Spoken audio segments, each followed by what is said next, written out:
అంతరాయతిమిరోపశాంతయే శాంతపావనమచింత్య వైభవం తన్నరం వపుషి కుంజరం ముఖే మన్మహే కిమపి తుందిలం మహా శరణం కరవాణి శర్మదంతే చరణం వాణి చరాచరోపజీవ్యం కరుణామసృణైః కటాక్షపాతైః కురు మామంబ కృతార్థసార్థవాహం. గురుర్బ్రహ్మా గురుర్విష్ణుర్గురుర్దేవో మహేశ్వరః గురుః సాక్షాత్ పరం బ్రహ్మ తస్మై శ్రీ గురవే నమః. వ్యాసం వసిష్ఠనప్తారం శక్తేః పౌత్రమకల్మషం పరాశరాత్మజం వందే సుకతాదంతపోనిధిం. అచతుర్వదనో బ్రహ్మా ద్విబాహురపరో హరిః అఫాలలోచన శంభుర్భగవాన్ బాదరాయణః. వంశీ విభూషితకరన్నవనీరదాభాత్ పీతాంబరాదరుణబింబఫలాధరోష్ఠాత్ పూర్ణేందు సుందరముఖాదరవిందనేత్రాత్ కృష్ణాత్ పరం కిమపి తత్వమహం న జానే. గోష్పదీకృతవారాశిం మశకీకృతరాక్షసం రామాయణ మహామాలారత్నం వందే నీలాత్మజం.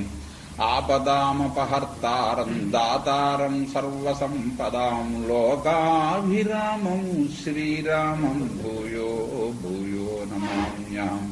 పూజ్యాయ రాఘవేంద్రాయ సత్యధర్మరతాయ చ భజతాం కల్పవృక్షాయ నమతాం కామధేనవే. నారాయణం నమస్కృత్య నరం చైవ నరోత్తమం దేవీం సరస్వతీం వ్యాసం తతో జయముదీరయేత్. అడగనిదే చెప్పకూడదు కనుక తాపత్యాన్ని సంబోధించి మేము తాపత్యం ఎలా అయ్యాము అని అడిగించుకుని చెబుతున్నాడు. మీ వంశంలో సంవరణుడు అనేటటువంటి ఓ రాజుగారు ఉండేవాడు. మహానుభావుడు తపస్సు చేసేటప్పటికి సూర్యుడు ఆయన మీద అనుగ్రహం చూపించాడు. తపస్సు చేస్తూ ఉంటే ఈయన మీద కలిగిన అనుగ్రహం కారణంగా సూర్యుడికే ఏమనిపించింది అంటే వీడికి ఆ వరాలు ఈ వరాలు ఇవ్వడం ఏమిటి, కుర్రాళ్ళలో ఉన్నాడు, యువకుడు, పరిపాలన బాగా చేస్తున్నాడు, మంచి సమర్థుడు, తపస్సు చేస్తున్నాడు, మన మీద భక్తి ఉంది, మన కూతుర్ని ఇచ్చి పెళ్లి చేస్తే పోలా అనుకున్నట్టు మనస్సులో సూర్యుడు కూడా. ఆయనకి తపతి అని ఒక పుత్రిక ఉంది. సావిత్రికి చెల్లుంట ఆవిడ అన్ని విధాలా ఉత్తమురాలు, మహా సౌందర్యవతి, గొప్ప సుగుణములున్నాయి, మహా విద్యావతి, ఏ విధమైన లోపము లేదు. ఆవిడ కోసం అని చెప్పిన రోజు ఆకాశం మీద తిరుగుతూ ప్రపంచం అంతా చూస్తూ ఉంటే ఎవడు తగిన వరుడు కనిపించడం లేదు. సూర్యుడు తెగ వెతుకుతున్నాడు. అందుకే పొద్దున్న మొదలు సాయంకాలం దాకా తిరుగుతున్నట్టు ఆయన. అయినా గాని ఆయనకేమో తగిన వరుడు కనిపించలేదు. అనుకోకుండా వీడు తపస్సు చేసేటప్పటికి వీడికి ఇస్తే బాగుండు అని అనుకున్నాడు. మరీ అడగకుండా నీ కూతుర్ని ఇస్తానంటే ఏం బాగుంటుంది అని ఊరుకున్నాడు ఆయన. అప్పుడు ఏమిటంటే వరుడే అడగాలి, అందుకోసం అని చెప్పి ఆయన అప్పుడు ఆగి ఊరుకున్నాడు. ఈ స్థితిలో ఓనాడు ఈయన వేటకొచ్చాడు. వేటకొచ్చి ఒక కొండ మీద అరణ్యంలో ఈయన విహరిస్తున్నాడు.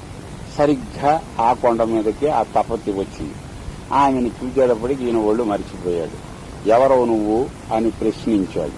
ఆయన మాట్లాడకుండా అంతర్ధానం అయిపోయింది, మాయమైపోయింది.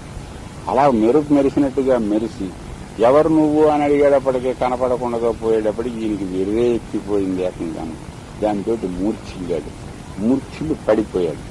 పడిపోతే ఆవిడ మళ్లీ వచ్చింది. అక్కడికి అంతర్ధానం అయిపోయింది. ప్రత్యక్షమయ్యి ఆయన మీద జాలి కలిగి ఆయనకి స్పృహ వచ్చేటప్పటికి మళ్లీ కనిపించావా, ఎవరు నువ్వు, ఎవరమ్మాయివు, ఇక్కడెందుకున్నావు, ఏమిటి అని ఈయన ప్రశ్న వేశాడు. నన్ను వివాహం చేసుకోవలసింది అని కూడా అన్నాడు.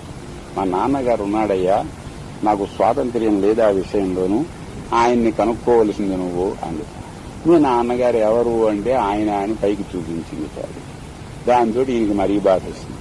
సూర్యుడు కూతుర్ని ఆయన్ని భగవంతుడు అని చెప్పని తపస్సు చేసి ప్రత్యక్షం చేసి ఆయన అనుగ్రహం పొందాలని అనుకునేటటువంటి వాడు ఆయన కూతుర్ని వివాహం చేసుకోవాలనుకునేది అది లభ్యమయ్యేటటువంటి విషయమా అని ఈయనకి ఇంకా బాధ కలిగింది. ఆవిడ ఇలా చెప్పేసేసింది, మా నాన్నగారిని కనుక్కో అని చెప్పింది, వెళ్లిపోయింది. అంతకంటే ఆవిడ చెప్పకూడదు. బహుశా తండ్రికి ఇలాంటి సంకల్పం ఉందని ఇంట్లో ఆవిడతోటైనా అని ఉండాలి కదా, ఛాయాదేవితోటైనా అని ఉండాలి. మరి ఇంతకంటే ఈవిడ పైకి చెప్పడానికి వీలు లేదు, అందుకని చెప్పకుండా ఆవిడ వెళ్లిపోయింది. ఈయన గారు మళ్లీ మూర్చిపోయేటప్పటికీ మంత్రి వచ్చాడు. అడవిలో వేటాడడానికి వచ్చారు కదా, మొహం మీద నీళ్లు చల్లాడు, మళ్లీ మూర్ఛ నుంచి లేవదీశాడు. అయ్యా, నేను ఇక్కడ సుఖంగా ఉన్నారు కదా, కనిపించారు, చాలా సంతోషము అన్నాడు. బాగానే ఉంది, వీళ్ళందరూ ఎందుకు ఇక్కడి నుంచి పంపించేసేయమన్నాడు సైన్యాన్ని అంతటినీ కూడా. నేను ఈ కొండ మీదే ఉంటాను, ఇక్కడి నుంచి రాను అన్నాడు. ఏమి అంటే ఇది సంగతి అన్నాడు. చెప్పామని చెప్పని ఆయన వెళ్లి వశిష్ఠ మహర్షికి చెప్పాడు. వశిష్ఠ మహర్షి ఈయన పురోహితుడు, అది అక్కడ ఉన్నటువంటి. వెంటనే వశిష్ఠ మహర్షి అక్కడికి బయలుదేరి వచ్చాడు. బయలుదేరి వచ్చి ఏమి ఎరగని వాళ్ళ ఏమిటి సంగతి అంటే ఇదండి అన్నాడు. అయితే దీనికోసం నీకు ఇంత బాధ ఎందుకు అని చెప్పి ఆయన యోగ రూపంతో భాస్కరుడి దగ్గరికి వెళ్ళాడు. అట్లా సూర్యుడి దగ్గరికి వెళ్ళాడు. ఆయన అజ్ఞం ఇచ్చాడు, పాద్యం ఇచ్చాడు. వశిష్ఠుడు అంతటి వాడు బయలుదేరి వచ్చాడు. అయ్యా, ఏం కావాలో ఆజ్ఞాపించండి, మీకు ఏది కావాలంటే అది ఇస్తాను అన్నాడు. నాకేం నువ్వు ఇస్తావు, నా కోసం నిన్ను అడగడానికి ఏం రాలేదు. మా శిష్యుడు ఉన్నాడు, వాడు నీకు భక్తుడు, నీ కుమార్తె కోసం వాడు ఇలా బెంగ పెట్టుకుని ఇదవుతున్నాడు, అతను తిచ్చి కన్యాదానం చేయవలసిందే అన్నాడు. ఆయనకు నీ కూతుర్ని ఇవ్వవలసిందే అన్నాడు.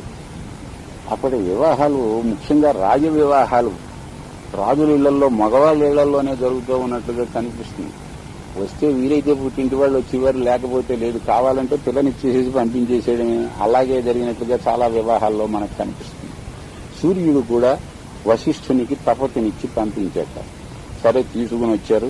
ఈ కొండ మీదే వివాహం జరిపించేసాడు వశిష్ఠ మహర్షి. మళ్లీ ఊళ్ళోకి వెళ్లడం దాకా ఎందుకు అని చెప్పి అమ్మయ్య అని అడిగింది. అయిన తర్వాత సరే మీరందరూ వెళ్ళిరండి అన్నారు మహారాజు గారు. ఊళ్ళోకి రానన్నాడు. మళ్లీ అక్కడికి వెళ్లడం, విహారం కోసం అరణ్యానికి రావడం ఎందుకు అని ఆ ఉండడం ఆ కొండ మీద అడవుల్లోనూ నదీ తీరాల్లోనూ తిరుగుతూ 12 సంవత్సరాలు ఉన్నట్టు ఈయన గారు అక్కడ.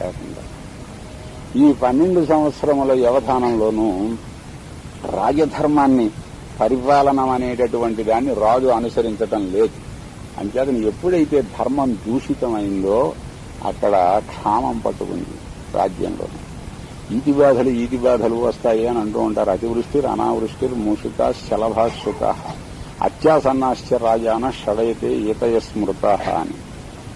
కురిస్తే అదే పనిగా వర్షం కురవడం, లేకపోతే అసలు వర్షం లేకపోవడం. ఎలుకలు బయలుదేరితే ఏకంగా దండు కింద బయలుదేరడము. మిడతలు అలాగే మేఘాలు వచ్చి వాలినట్టుగా మిడతలు వచ్చి పడిపోవడం. చిలుకలు జొన్న కంకుల్ని వాటిని తినేసేయడం, పంటలను తినేసేయడం. పరిపాలకుడికి అతి దగ్గరగా ఉండడము. సేవక ధర్మం ఏమిటంటే తన ఎవరి దగ్గర పనిచేస్తున్నాడో వాడికి వీలైనంత దూరంగా ఉండడం. మన అవుట్ హౌస్ లో మన దగ్గర పనిచేసి వాడిని పెట్టుకున్నాం అనుకోండి, అర్ధరాత్రి వాడైనా సరే ఒరే అలా వెళ్లి ఇది కొనుక్కురా అని చెప్పిన వాడిని మనం పంపిస్తూ ఉంటాం. వాడి ఇంట్లో ఫోన్ లేకుండా చేసి 2 మైళ్ళ దూరంలో కనుక వాడు ఉన్నాడు అంటే మళ్లీ మొన్నాడు 10 గంటలకు వచ్చి చెప్తామని వాడు మనకు కనిపించేదాకా మన దంటాలేవో మనం పడాల్సిందే కానీ వాడికి మనం పని చెప్పాం. అంచేత అత్యాసన్నాశ్చ రాజాన, పరిపాలకులకు దగ్గరలో ఉండడం ఒక ఇతిబాధ అన్నాడు. అది కూడా ఒకటి. అందులో పూర్వకాలంలో రాజుకు దగ్గరగా ఉంటే ముందర రాజుగారి కోట మీదకి దండెత్తుతారు ప్రతి వాళ్ళు వచ్చి. రాజుగారి చుట్టూ కాపలా చాలా ఉంటుంది, ఊరి మీద కాపలా అట్టే ఉండదు. అంచేత ముందర ఊరికి నిప్పెడుతూ ఉంటారు అవతల వాళ్ళు. నాదిరిషా వాళ్ళు స్వాధీనం చేసుకున్నది మన వాళ్ళం లొంగదీసింది ఆ పద్ధతిలోనే కదా. సుల్తాన్ కనపడకపోతే ఢిల్లీ పౌరులను నరికించాడు వాడు. తర్వాత సుల్తాన్ వచ్చి కాళ్లు పట్టుకోవాల్సి వచ్చింది. అందుకోసం అత్యాసన్నాశ్చ రాజాన, పరిపాలకులకు దూరంగా ఉండాలి, దగ్గరగా ఉండడం ఒక ఈతి బాధ అన్నాడు. ఇంతకీ ఈ ఈతి బాధలు ఎందుకు వస్తాయి అంటే పరిపాలకుల్లో నీతి తక్కువైనప్పుడు ప్రజలకు ఈతి బాధలు వస్తాయి అన్నాడు. చూసారా, పరిపాలకుడు నీతి తప్పితే ప్రజలకు ఈతి బాధలు వస్తాయి. అంటే పరిపాలకుడిని అదుపు చేయవలసినటువంటి వాళ్ళు పరిపాలితులే. వాడేదో చేస్తున్నాడు కదా మనమేమిటి అని అనుకుంటే లాభం లేదు. అందువల్ల వచ్చేటటువంటి బాధలు వీళ్ళకు వస్తాయి. ఇలాంటి రాజు కొండ మీద విహరిస్తూ ఉంటే ఊరుకోవడం ప్రజలు చేసిన తప్పు అన్నమాట. నువ్వు అక్కడ ఉంటావేమిటయ్యా, ఇక్కడ రా, సంవత్సరాలైనా మాకు దర్శనం ఇవ్వవా అని చెప్పి వీళ్ళు అడగాలి. అది కూడా చేయటం లేదు కనుక వీళ్ళకి అనావృష్టి బాధ వచ్చింది. అప్పుడు వశిష్ఠ మహర్షి ఏం చేశారట అంటే ఈయన గారిని అక్కడికి పని కట్టుకుని ఆయన వచ్చి నువ్వు ఇలా ఊరుకుంటే రాజ్యం నాశనం అయిపోతోంది, రావలసింది అని రాజుని రాణిని మళ్లీ నగరంలో ప్రవేశపెట్టారు. ఈయన వచ్చేటప్పటికి వర్షాలు కురవడం ప్రారంభించారు. ఈ విధంగా వశిష్ఠ మహర్షి రాజునకు ప్రాణాలు పోయేటటువంటి పరిస్థితి వస్తే అప్రాప్యమైనటువంటి ఫలాన్ని అతడు కోరుతూ ఉంటే ఈ సూర్యుణ్ణి మెప్పించి కన్యను తీసుకుని వచ్చి వివాహం చేశాడు. అతడు సుఖించేటట్లుగా చేశాడు. అందువల్ల మళ్లీ రాజ్యానికి ఇబ్బందులు వస్తే ఆ ఇబ్బందులను తొలగించాడు. తన కుమారుని వలె రాజును చూచుకున్నాడు.